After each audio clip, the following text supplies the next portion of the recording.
Advantages of GST, objectives और advantages of GST.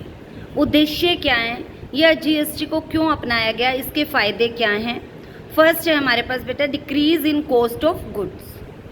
The cost of goods will decrease since tax is eliminated in GST regime. GST regime यानी कि जो ये procedure अपनाया गया, GST का जो सिस्टम अपनाया गया, उसके अकॉर्डिंग बाकी सारे टैक्स इसी में एलिमिनेट हो गए थे, मर्ज हो गए थे।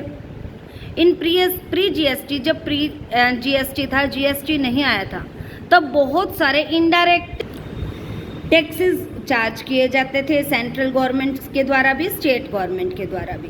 जो सेंट्रल गवर्नमेंट थी वो excise duty, manufacturing, and state जो गवर्नमेंट थी वो वैट। उसी सामान पर एक्साइज ड्यूटी भी लग रही थी, मैन्युफैक्चरिंग टैक्स भी लग रहा था, वैट भी लग रहा था। This lead to tax on tax. इससे टैक्स पे टैक्स लग के जो टैक्स की मात्रा थी, कैस्केडिंग इफेक्ट ऑफ टैक्स काफ़ी बढ़ जाते थे। GST avoid this cascading effect. Cascading effect यानी कि टैक्स पे जो टैक्स लगाए जा रहे थे। As tax is calculated only on the value of assets at each stage of transfer of ownership. जब ऑनरशिप ट्रांसफ़र हो रही है उसी समय एक टैक्स जो है वो चार्ज किया जा रहा है GST. Ease of doing business. Business करना आसान हो गया है, बिजनेस में जो इसकी कैलकुलेशन है वो आसान हो गई है।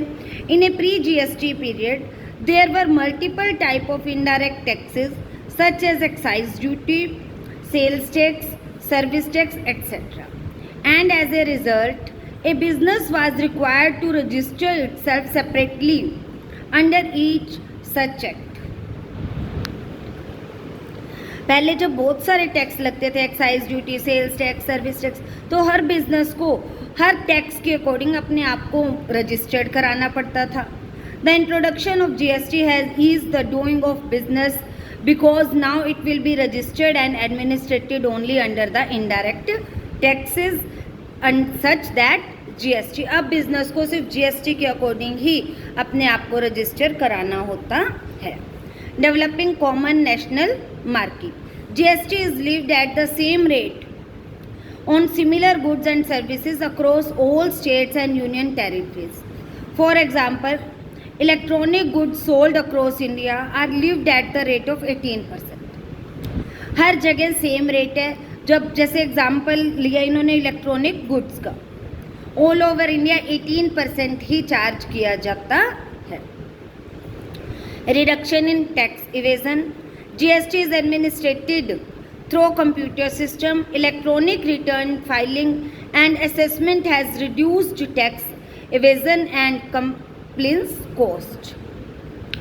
कॉस्ट। टैक्स इवेजन कम हो गया, मतलब कैलकुलेशन भी कम होगी, टैक्स भी कम लग रहे हैं। And electronic return filing and assessment has reduce tax की मात्रा भी कम होगी। पहले सेल्स टैक्स, सर्विस टैक्स, जितने भी टैक्स होते थे सबके लिए हमें उतने ही अकाउंट्स प्रिपेयर करने पड़ते थे, तो कॉस्ट भी अब कम हो गया इस हिसाब से। Goods becoming cheaper. सामान सस्ता हो गया है क्योंकि टैक्स पे टैक्स लगे जा रहे थे, बहुत ज़्यादा टैक्स की मात्रा हो जाती थी, कंज्यूमर तक पहुंचने में सामान बहुत महंगा हो जाता था। But as such it does not have cascading effect and goods and services shall became cheaper. Attracting foreign investment. Foreign investment in India was hindered because of multiple indirect taxes. बाहर के लोग हमारे यहाँ इन्वेस्ट नहीं करते थे क्योंकि बहुत सारे टैक्स लगते थे। GST has removed this obstruction. GST ने इस प्रॉब्लम को सॉल्व कर दिया, एक सिंगल टैक्स बना दिया, जिससे फॉरेन डायरेक्ट इन्वेस्टमेंट इंडिया में काफ़ी बढ़ गई। And tax system became more transparent, regular and predictable. ज़्यादा ट्रांसपेरेंट हो गया, हर व्यक्ति को समझ में आ जाता है, रेगुलर है, प्रिडिक्टेबल है, हम अनुमान आसानी से लगा सकते हैं। तो ये सब हमारे थे ऑब्जेक्टिव्स या जीएसटी के क्या क्या फ़ायदे होते हैं।